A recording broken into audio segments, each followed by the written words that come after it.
تو یاد رکھ لے، سمجھ لے، حضور فرماتے ہیں شیطان کو بھی قید کر دیا جاتا ہے، یا بلا مثال و بلا تشبیہ اللہ جانے کتنے بے حساب لوگوں کی رب نے بخشش کرنی ہے۔ یہ شیطان بڑا مکار ہے۔ اب تم یہ بھی نہیں کہہ سکتے کہ مجھے شیطان نے گمراہ کر دیا، وہ تو باندھ دیا گیا ہے۔ ایک دفعہ پھر اللہ تعالی ہمیں رمضان المبارک کی برکتیں عطا فرما رہا ہے۔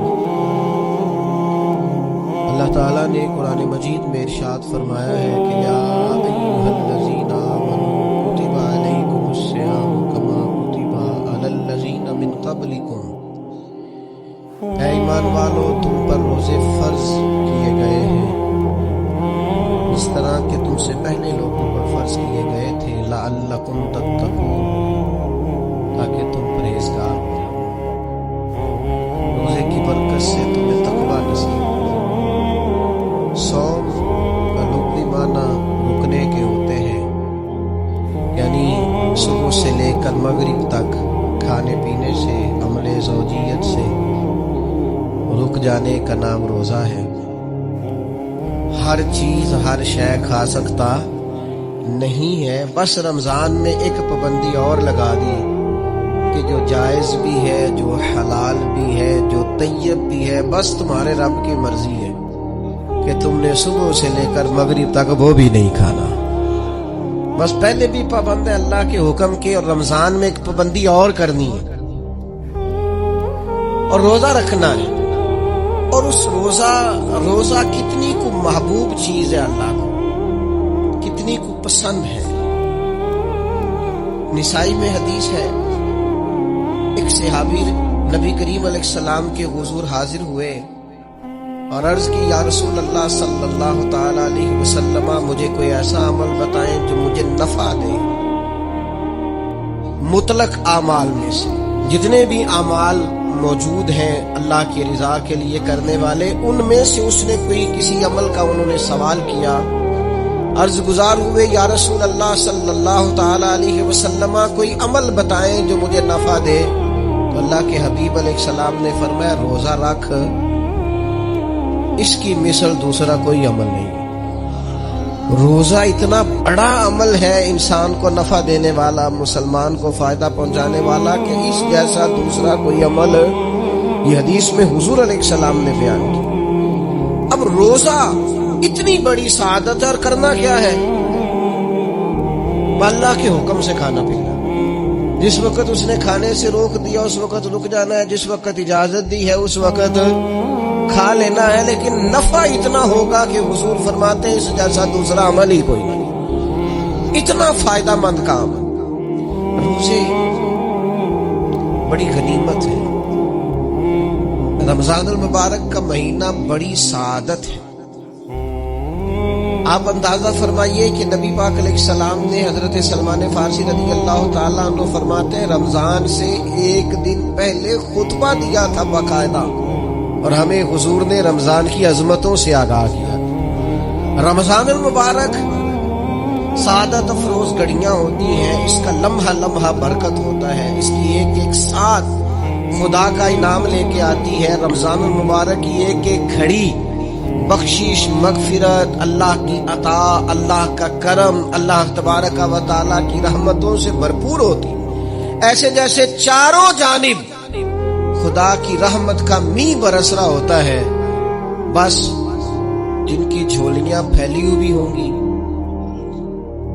اور جن کے دامن کھلے ہوئے ہوں گے وہ اپنے دامن رحمت الہی سے بھرپور کر لیں گے۔ لیکن سادی سی بات ہے بھائی،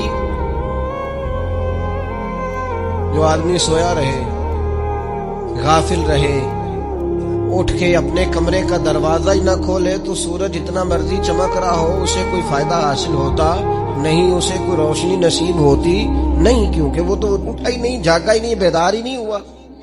صبح کی آب و ہوا بڑی ٹھنڈی ہوتی ہے، بڑی صحت افزا ہوتی، لیکن اگر کوئی لوگ غافل ہی رہے اس میں اور صبح اٹھے ہی نہ، سیر کرے ہی نہ، فجر کو نکلے ہی نہ، اس کی غفلت اس پر طاری رہے، تو جتنا مرضی صبح کا سویرا ہو، جتنی مرضی راحتیں اور رحمتیں ہوں، اسے اس سے نفع حاصل ہوتا وہ تو اسی کو ہوگا جو اٹھے گا، آنکھ کھولے گا۔ تو اچھی طرح سمجھ لیجیے گا رمضان المبارک کی سعادتیں اتنی بڑی ہیں